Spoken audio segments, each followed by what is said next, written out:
Fábio. Tamo junto, tomada 1 gravando. Fala galera, sejam bem-vindos ao nosso podcast Tamo Juntos. Prazer, eu sou a Amanda e a Gabriela e vou estar aqui hoje com... Marquinhos, prazer em você estar aqui presentes. Muito obrigado por me convidar, Amanda. E assim, a gente está com uma ilustre convidado, nosso amigo Mendes. Ilustre sou eu? Exatamente. Eu fico lisonjeado com a oportunidade. Estamos aqui para responder as perguntas, Certo. sem me apertar muito. Bom, isso é importante. Uma pergunta que eu tenho muita curiosidade, aqui lá em Deuteronômio 14, 25, versículo 26, ela fala em questão sobre bebida, só que sem embriagar. O que você fala sobre isso para nós?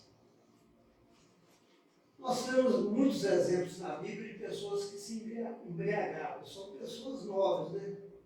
Eu cito aqui o caso de Noé, que logo depois que acabou o dilúvio, ele se embriagou. Temos também de Ló, que também se embriagou e fez até sexo com suas filhas. Né? A Bíblia é interessante, ela, às vezes, Deus permite acontecer algumas coisas, mas não aprova. E a bebida é uma das coisas que Deus não aprova. Nós temos alguns versos na Bíblia que aconselham as pessoas a não beberem nem se embriagarem. Eu vou ver aqui em Provérbios 23,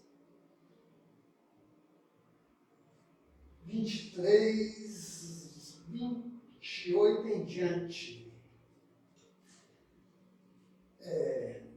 No verso 29, para quem são os ais, para quem os pesares, para quem as rixas, para quem as queixas, para quem as feridas sem causa, e para quem os olhos vermelhos?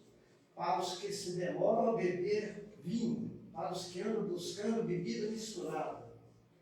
Não olhes para o vinho quando mostra vermelho, quando resplandece no corpo, e se escoa suavemente, pois ao cabo ou ao fim dele morderá como uma cobra. Teus olhos verão coisas esquisitas, e o teu coração falará perversidade. Será como que se deita no mar e como que se deita no alto do mastro. E dirás, espancaram-me e não doeu, bateram e não senti. Quando despertarei, então tornarei a beber. Aqui o sábio deixa claro os resultados da bebida, ou chamamos de ressaca. O corpo dói, você não sabe quem te bateu, os olhos vermelhos, a cabeça doendo. Esquece que fez no dia anterior. Eu não sei se vocês já passaram pela situação, né? Alguns que beberam, eu nunca bebi, mas falam que tem um gosto de cabo de guarda-chuva no dia seguinte, né? Na boca. E a Bíblia ainda tem outras referências aconselhando a não beber. Por exemplo, o ancião, ou os previstos da época, era aconselhado a não se dar ao vinho. Aqui está em Tito 1, verso 7. Diz assim: porque é indispensável que o bispo, né, ou o ancião, trazendo para a nossa época, seja irrepreensível como dispenseiro de Deus, não arrogante, nem irascível, nem dado ao vinho, nem violento, nem cobiçoso, nem de torpe ganância. Em Provérbios 20, verso 1, diz que todos aqueles que é vencido pela bebida não é sábio. E é engraçado, essa semana, indo para o trabalho, no carro, eu ouvi uma notícia que a UFMG fez uma pesquisa com respeito aos moradores em situação de rua. E mais de 80% tinha problemas familiares, financeiros e alcoolismo, que demonstra que o álcool, ele destrói a família. Eu até anotei aqui algumas doenças que vêm do álcool. Por exemplo, gastrite, úlcera, cirrose hepática alcoólica, distúrbio do sono, pancreatite, câncer e a ressaca que nós falamos. Então, às vezes, nós bebemos socialmente, mas tem muita gente que é fraca e o vício é progressivo. Por exemplo, você bebe um copo hoje, não tem problema, mas você tem vontade de beber um mais na frente e assim vai se tornando um vício. Bebe socialmente até que de repente você percebe que está viciado. Está bebendo todo final de semana, às vezes todos os dias. O pecado, diz a Bíblia, que é como uma corda, vai nos prendendo sem a gente perceber. Vocês já prestaram atenção naquele cipó que sobe nas árvores? Sim. E ele acaba matando a árvore. Né? Assim é o vício, ele é progressivo. A pessoa vai bebendo, e de repente está viciada. Então, se eu pudesse dar um conselho bem firme para os jovens, eu até usaria o slogan do AA. Nunca o primeiro gole. Não beba. Um vinho, como Jesus multiplicou, né, transformou a água em vinho, é saudável. Mas aqueles que têm uma certa fraqueza e caída por uma cervejinha, com uma coisa destilada mais forte, cuidado. Né? Pode ser preso e ser viciado. Preso pelo vício. Bom, a igreja adventista tem uma tradição de não usar adornos, maquiagens e tudo mais. Aonde biblicamente fala de ser pecado? A igreja adventista é uma organização mundial muito conhecida por ser uma organização muito forte. E a igreja tem umas normas e regras. Na realidade, não existe na Bíblia não usar a maquiagem. Alguns dão a referência de Jezabel, que se pintou, né, ao redor dos olhos, mas eu não considero isso como um não à maquiagem. Como eu disse, uma organização que tem suas normas, né? Eles aconselham a não usar uma maquiagem assim, muito forte, né? Mas que parece que também já está caindo por terra, porque a gente vê quase que todos os nossos jovens usaram desse artifício, né, da maquiagem para se embelezar, talvez, ficar mais com uma aparência melhor, né? Mas a Bíblia não tem nenhum verso que diz especificamente contra a maquiagem, que maquiagem é pecado. É apenas uma norma da igreja. Entendi. E A questão da dor. Né? A questão da dor. Também eu coloco essa mesma situação, né? O apóstolo Pedro, ele fala que a beleza não deve estar nos adornos, nem no frisado do cabelo, mas na beleza interior, né? Então, a pessoa ser mais discreta e ter bom gosto para o vestir, que serve para vestimento também, né?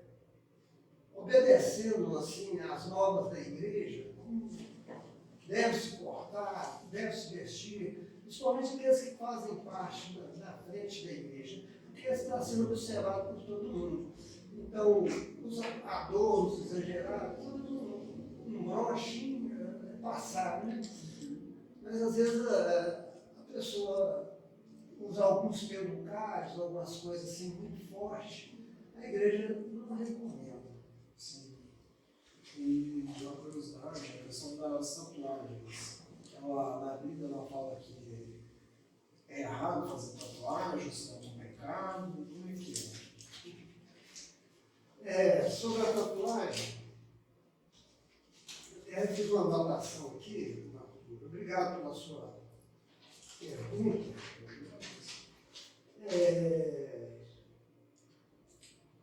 Eu tenho um verso muito lindo. Esse aqui eu gostaria de ler para você. Gálatas 6,17. O apóstolo Paulo. Quanto ao mais, ninguém me moleste, porque eu trago no corpo as marcas de Cristo. Então, a tatuagem é uma marca. E na Bíblia eu pesquisei, tem um verso que fala que não devemos marcar o nosso corpo, mas isso era um culto pagão, quando as pessoas morriam. E então aconselho, mas especificamente sobre a tatuagem, não tem também na Bíblia. O apóstolo Paulo carregava as marcas, mas de Cristo. Como você sabe, ele foi apedrejado 5 vezes, fustigado com varas, ele foi apedrejado, né? E essas marcas, cicatrizes, ficaram no corpo dele. E ele dizia com muito orgulho: ninguém me moleste, porque eu trago no meu corpo as marcas de Cristo. E o próprio Jesus vai carregar para sempre uma cicatriz, a cicatriz do amor. Lá no céu nós vamos perguntar a ele: que marcas são essas? A marca que eu sofri na casa dos meus amigos. Quer dizer, por amor de nós, Jesus vai carregar uma marca para sempre. E uma coisa, Marquinhos, quando Deus criou o homem, ele falou assim: eis que é muito bom, muito bom. Tudo era bom, mas o homem é a perfeita imagem da criação de Deus. Não precisamos de colocar nada em nosso corpo para nos enfeitar. E olha, as tatuagens às vezes também representam algumas situações. Por exemplo, algumas facções criminosas usam tatuagem como um símbolo, né? Onde eles estiverem são reconhecidos. É isso? E a tatuagem ultimamente virou uma moda. Por exemplo, você vê um jogador de futebol, não tem quase lugar que ele não tem uma tatuagem. E tem algumas ridículas, né? Um beijo de batom, né? E alguém, às vezes, escreve o nome do namorado, da pessoa querida, que no mês seguinte já é outro. Então fica em dificuldade, não é isso? Eu pensei em tatuar o nome da namorada, assim, pelo amor de Deus. Então, pois é, e acontece muito isso. Agora, existem algumas tatuagens que eu acho interessante. Por exemplo, alguém põe do sangue, né? DNA. Como fala? O DNA? Não, do sangue. O quê? Como assim? Qual o tipo? O tipo de sanguíneo. Sanguíneo. Alguém tatuou porque no caso de acidente já adianta alguma coisa, né? E quem é diabetes também costuma fazer uma tatuagem falando para evitar tomar certos remédios no caso de um acidente. Então, algumas tatuagens realmente são válidas. Mas, diante do que eu te falei aqui, também não recomendaria se tatuar. Nós somos tão bonitos, né? Sim. Como Deus nos fez. Mas se a gente quiser supor tatuar, tipo, outras tatuagens essencialmente com significados ruins, mas suponho, vou tatuar uma floresta, suponho. Aí ela significa que, suponho, é a paz. O Obon fala que a paz é a floresta não te trouxe uma coragem, para desbravar, entendeu? E você acha que, tipo assim poderia ser tranquilo? Bom, Não sei. algumas tatuagens eu confesso a você que eu acho até bonitinhas, né? E alguns têm alguns significados.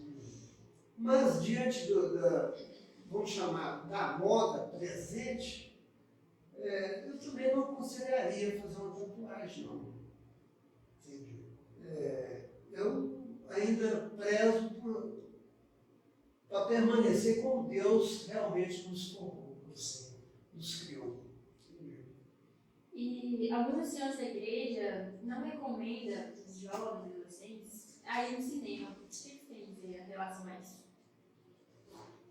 Bom, a Rita Lee, não sei se vocês conhecem, não sei se a geração mais jovem conhece. Rita Lee, não, é uma cantora de rock do Brasil.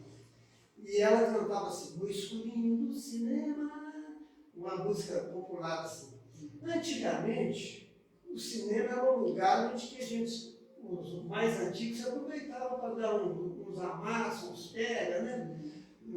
Os namorados se abraçavam mais intimamente. Hoje eu até vejo o cinema assim como um ambiente até familiar, né? No shopping eu vejo algumas senhoras levando os filhos, né? Para assistir o cinema. Então até mudou o quadro aí. Agora precisamos ter em vista também uma coisa. Você sabe que alguns lançamentos de filme arrecada milhões de dinheiro. E às vezes a mensagem desse filme é uma mentira, uma apologia, um espiritismo, ao sexo, à droga. E quando nós vamos ao cinema, nós contribuímos financeiramente para que essa obra avance. Isso aí é um dos pontos. Outro ponto, eu até marquei aqui,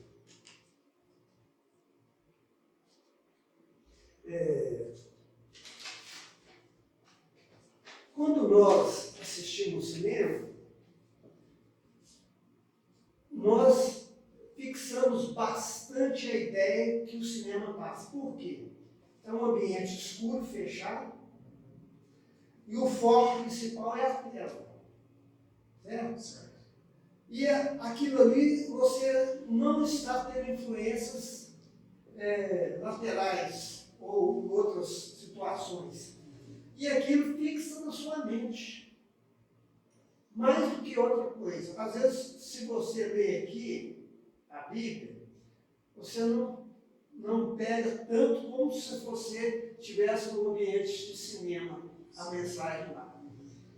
Se alguém te fala, como estou falando aqui, talvez você saia ali e você nem vai lembrar do que eu te falei. Mas você vai lembrar de muita coisa do cinema por causa da situação que eu estou te falando aqui. É um ambiente propício, escuro, com o foco central na tela. Então, por isso, eu também não recomendaria o cinema por causa dessa situação. E tem uma coisa também impressionante.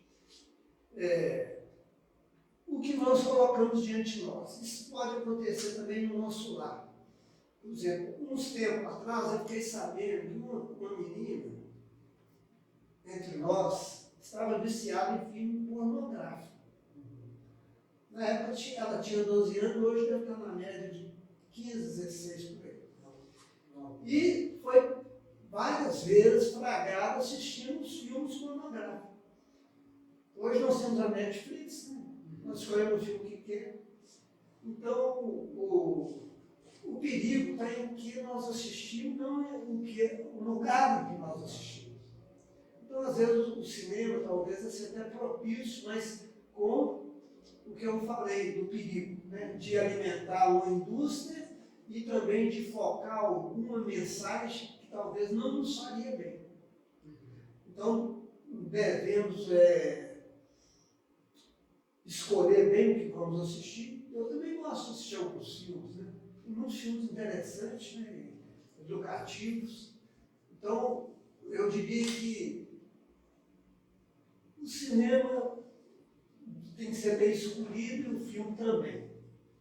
E o cuidado maior está nas redes sociais. Sim. E você fala em questão aí da menina aí, essa questão da pornografia. O que a Bíblia nos fala sobre a questão do sexo antes do casamento? O sexo antes do casamento. A gente até brincava na escola, não vai merendar antes do recreio, não. Você lembra disso? Não merenda antes do recreio, não.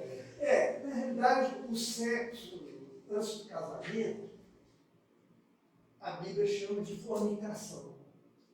Fornicação é pecado. E, além do mais, existe o que nós chamamos de a sagrada lei da natureza. O que é isso? Tudo que você plantar, você colhe. Por exemplo, uma gravidez indesejada pode acontecer, não é? 80% dos casamentos, aqueles que fizeram sexo antes do casamento, tendem a acabar. Por quê? Porque não tem muita novidade mais no casamento. E quando vem os problemas, um começa a culpar o outro. A Bíblia, ela fala que a igreja é a noiva de Deus. Ela vai se apresentar diante de Deus pura, imaculada. E vai ser o dia mais lindo da noiva, da mulher, da igreja. E ela representa, a mulher representa a igreja. E uma menina que vive sexo, vive maritalmente, né, junto com o rapaz, perdeu toda a pureza. Concorda? E ainda vai colher os frutos desse sexo precoce. E às vezes até algumas doenças sexualmente transmissíveis. E outra coisa, essa pessoa com quem ela fez o sexo ou faz, pode não ser o seu parceiro daqui uns dias. E abre uma porta para uma vida de promiscuidade. Então, eu digo que vale a pena esperar um pouquinho mais.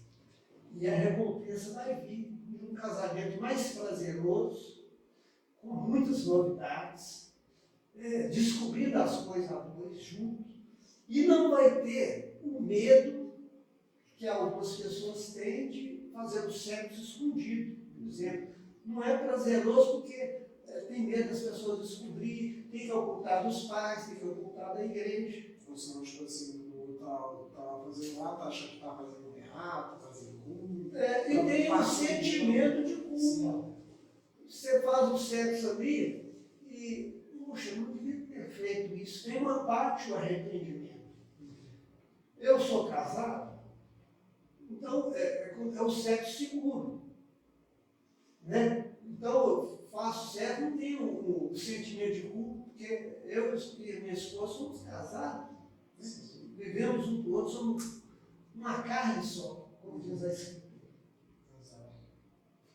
E a igreja, ela tem muito esse monótono, às vezes, de tipo, a mulher não pode vir de calça para a igreja, sempre uma saia, um vestido. O que você diz em relação a isso?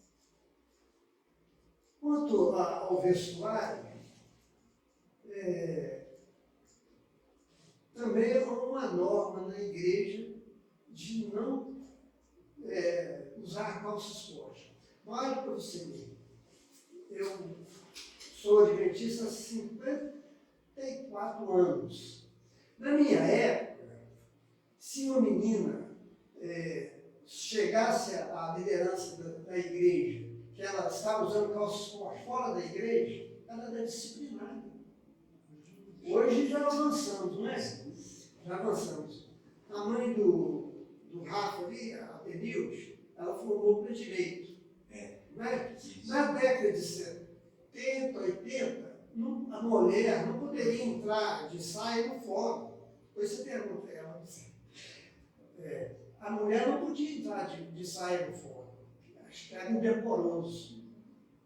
Nós sabemos que a saia, a calça, em muitas situações, é muito mais apropriada, não é?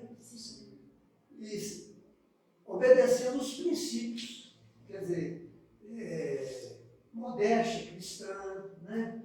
Não seja uma calça apertada que marca o corpo, que esteja com gosto, material de qualidade, no caso o pano. Eu acho que nós estamos progredindo nisso. A gente até fala em perseguição na igreja nos últimos dias, já ouviu falar isso? Já imaginou você com uma saia correndo, né, nas montanhas e escondendo? Então, o que seria apropriado mais uma calça, né?